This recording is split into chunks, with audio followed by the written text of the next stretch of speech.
Hello बच्चा लोग, तो कैसे आप सभी? आई होप आप सभी जबरदस्त होंगे और आपके एग्जामिनेशन की प्रिपरेशन भी बहुत जबरदस्त तरीके से चल रही होगी। जैसा कि आप सभी को पता है कि हमने एडीएएस को कंप्लीट किया, नेशनल इनकम के income method, expenditure method and value added method को भी कंप्लीट किया। देन कुछ बच्चों का डाउट आया कि सर मुझे ट्रीटमेंट में दिक्कत हो रही है। ट्रीटमेंट मींस क्या? दो बेसिक 3 चेंजेस है सर, मेरे को उसमें दिक्कत हो रही है। तो घबराइए मत, उन 3 चीजों के लिए भी मैं आपके लिए क्या लेके आया हूं? सॉल्यूशन ऐसा जो हिंदी मीडियम वाले को भी समझ में आएगा और इंग्लिश मीडियम वाले को भी समझ में आएगा। दोनों को जबरदस्त तरीके से समझ में आएगा। और अगर जबरदस्त तरीके से समझ में आएगा तो करना क्या है आपको? कुछ नहीं करना, एक काम करना है, जितने भी फ्रेंड्स हैं उनसे इसको शेयर कर देना, जिससे आपका भला हो और उनका भी भला हो। क्योंकि प्रकृति का एक नियम है, कर भला तो हो भला। ठीक है, तो चलिए ज्यादा देर ना करते हुए मैं अपने टॉपिक के ऊपर आता हूं। सबसे पहला ट्रीटमेंट क्या होता है? मूल्यह्रास। व्हाट इज द मूल्यह्रास? मूल्यह्रास बोलते हैं डेप्रिसिएशन। जब भी किसी एसेट्स की वैल्यू को क्या किया जाता है, जब भी किसी एसेट्स की वैल्यू को यूज किया जाता है तो उसके मूल्य में जो कमी आती है वो क्या कहलाता है? वो कहलाता है डेप्रिसिएशन। जैसे ये मार्कर है, जिसमें मैं इस मार्कर को यूज कर रहा हूं, बाय द टाइम क्या होगा? इसकी स्याही खत्म होगी, तो इसकी वैल्यू अगर मैंने इसको 25 रुपए में खरीदा है तो आने वाले समय के अंदर इसकी कॉस्ट कितनी हो जाएगी? इसकी कॉस्ट हो जाएगी मात्र 15 रुपए। जब 15 रुपए हुई तो 10 रुपए, 5 रुपए अगर मैं बात करूं 25 की था, 15 हो गया, तो मेरे 10 रुपए किस बात के कम हुए? जो 10 रुपए कम हुए वो है घिसावट, अचल, स्थिर, स्थायी पूंजी का उपभोग, ये कहलाता है। ठीक है, अब मैं बात करूंगा क्या होता है। पहला ट्रीटमेंट क्या है? जब मुझे ग्रॉस से नेट पे जाना है तो मुझे क्या करना पड़ेगा? जब मुझे ग्रॉस से नेट पे जाना है तो मुझे क्या करना पड़ेगा? ग्रॉस से मुझे नेट पे जाना है तो मुझे माइनस मूल्यह्रास करना पड़ेगा। क्या करना पड़ेगा? माइनस मूल्यह्रास। मूल्यह्रास को बोले इंग्लिश में तो बोलते डेप्रिसिएशन। ठीक है, जब भी मुझे ग्रॉस से किस पे जाना पड़ेगा? नेट पे जाना पड़ेगा, तो मुझे माइनस क्या करना पड़ेगा? मुझे माइनस डेप्रिसिएशन करना पड़ेगा। लेकिन जब भी मुझे एन से जी पे जाना पड़ेगा, एन से नेट से किस पे जाना पड़ेगा? ग्रॉस पे जाना पड़ेगा, सकल पे जाना पड़ेगा, तो मुझे क्या करना पड़ेगा? मुझे मूल्यह्रास को क्या करना पड़ेगा? मूल्यह्रास को ऐड करना पड़ेगा। क्या करना पड़ेगा? ऐड करना पड़ेगा। आसानी से समझ में आ रहा है? जब मुझे जी से सकल से नेट पे जाना है, शुद्ध पे जाना है, तो मुझे मूल्यह्रास को माइनस करना पड़ेगा। लेकिन मुझे शुद्ध से अगर सकल पे जाना है तो क्या करना पड़ेगा? मुझे मूल्यह्रास को क्या करना पड़ेगा? प्लस करना पड़ेगा। That is the first treatment of change in figures. ठीक है, जी से एन पे जाने के लिए सबसे पहला ट्रीटमेंट ये होता है। ठीक, इसका हिंदी मीडियम के लिए, इसको इंग्लिश में तो डेप्रिसिएशन ही बोलते हैं। ठीक, लेकिन हिंदी वालों के लिए अचल पूंजी, स्थिर पूंजी, स्थायी पूंजी का उपभोग या घिसावट के नाम से जाना जाता है। बच्चा लोग, इसका नाम ही है डेप्रिसिएशन।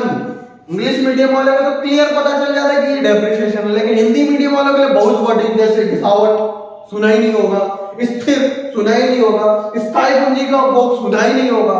तो please understand the key words on the concept. I hope आपको समझ में आया हो, तो रिवाइज कराता हूं। ग्रॉस से नेट पे जाने के लिए क्या करना पड़ेगा? माइनस करना पड़ेगा। नेट से ग्रॉस पे जाने के लिए क्या करना पड़ेगा? प्लस करना पड़ेगा। That is the first treatment of depreciation. ठीक है, पहला ट्रीटमेंट है डेप्रिसिएशन का। दूसरा ट्रीटमेंट क्या है? Treatment of NIT. एनआईटी का मतलब क्या होता है? नेट इनडायरेक्ट टैक्स, जिसको बोलते हैं शुद्ध अप्रत्यक्ष कर। शुद्ध अप्रत्यक्ष कर, सबसे पहले हमें पता होना चाहिए अप्रत्यक्ष कर क्या होता है, इनडायरेक्ट टैक्स क्या होता है। मैंने जैसे ये मार्कर खरीदा तो इस मार्कर पे भी मैंने क्या पे किया? टैक्स पे किया। मैंने ये पेन खरीदा तो भी मैंने क्या पे किया?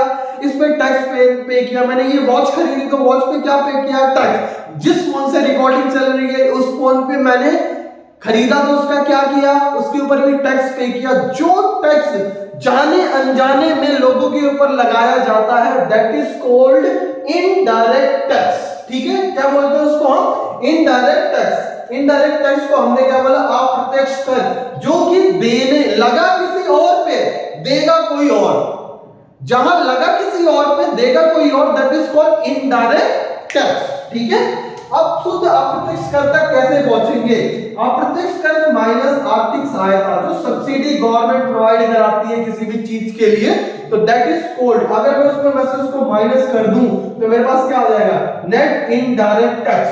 ठीक है, ये कहां मदद करता है, ये मुझे मार्केट प्राइस से, बाजार कीमत से, फैक्टर कॉस्ट में मदद करता है। ठीक है, अगर मुझे क्या करना है, अगर मुझे क्या करना है, मुझे जाना है मार्केट प्राइस से फैक्टर प्राइस पर, मार्केट से मुझे फैक्टर पे जाना है, कहां से कहां जाना है, मुझे जाना है मार्केट प्राइस से फैक्टर प्राइस पे, तो मुझे क्या करना पड़ेगा, मुझे माइनस करना पड़ेगा क्या, NIT, जिसको बोलते हैं नेट इनडायरेक्ट टैक्स, इसको माइनस करना पड़ेगा। लेकिन मुझे अगर FC से MP पे जाना है, मतलब साधन लागत से मार्केट प्राइस बाजार कीमत पे जाना है, तो मुझे प्लस करना पड़ेगा क्या, NIT, नेट इनडायरेक्ट टैक्स को मुझे प्लस करना पड़ेगा। अगर मुझे मार्केट से फैक्टर पे जाना है तो मुझे माइनस करना पड़ेगा, अब मुझे फैक्टर से मार्केट पे जाना है तो मुझे प्लस करना पड़ेगा net indirect tax. I hope आपको समझ में आया होगा कि मैं क्या समझाना चाहता हूं। जब भी मार्केट और फैक्टर कॉस्ट के बीच में अंतर आएगा, बाजार कीमत और साधन लागत के बीच में अंतर आएगा, तो उस अंतर को, गैपिंग को फिल कौन करेगा, ये कॉन्सेप्ट करेगा। ठीक है, आई होप ये कॉन्सेप्ट भी आपको समझ में आया होगा।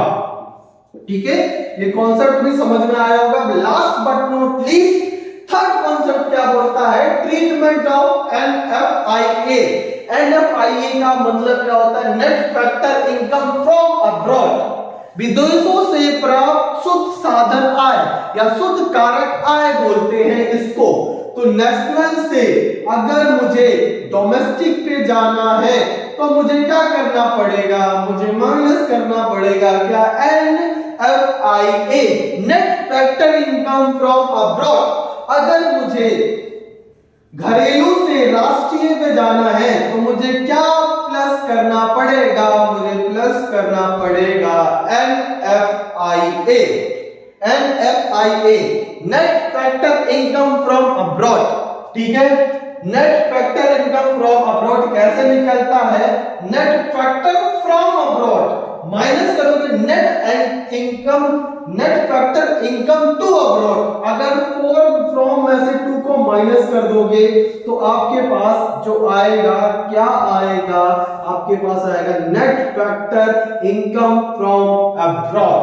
So that is the basically 3 changes है, जो कि अगर आपने अच्छी तरीके से अंडरस्टैंड किया, अच्छी तरीके से समझा, तो ये आपकी लाइफ को पूरी वैल्यूएट कर सकती है।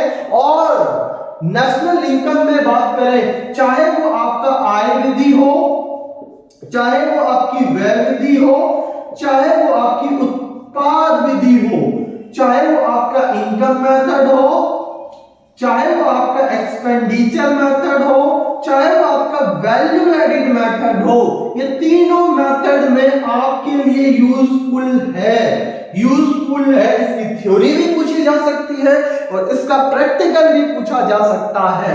ठीक है, सो अगर आपको ये कॉन्सेप्ट क्लियर हुआ हो तो एक बार कमेंट बॉक्स के अंदर यस जरूर टाइप कर देना, क्योंकि देखो अगर आप सीख रहे हो तो सीखने का थोड़ा बहुत क्या करो, रिएक्शन किया करो, जिससे पता चले कि सामने वाला आपको सिखा पा रहा है। ठीक है, सो आई होप आपको ये सारी चीजें क्लियर हुई हो।